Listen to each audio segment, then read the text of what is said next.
tupange mambo yao ya masomo ya watoto wao, ya elimu ya vijana wao, na yale empowerment zingine ambayo tusaidia kuhakikisha kwamba Wakenya wote wanatembea pamoja na hakuna Mkenya anawachwa nyuma. Tumekubaliana ndugu zangu? Unasema tutembelee namna hiyo? Mwisho, mimi nimesema hivi na nataka mnisikize kwa makini. Nikiongea na nyinyi leo,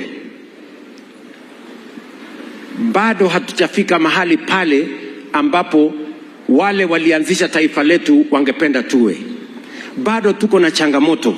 It is true we have made progress. Tumepiga hatua. Hatuko mahali tulipokuwa wakati tulipata uhuru.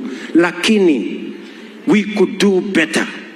Tungekuwa tumefika mahali mbali zaidi.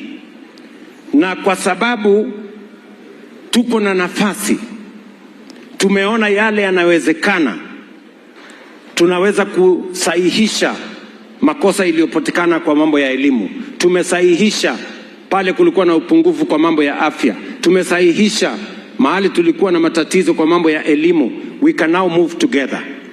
Mimi nimesema hivi, hii uongozi wa Kenya, maendeleo ya taifa letu la Kenya haijatembea kwa kasi ambayo inatosha kuondoa watu wengi kwenye umaskini na njaa.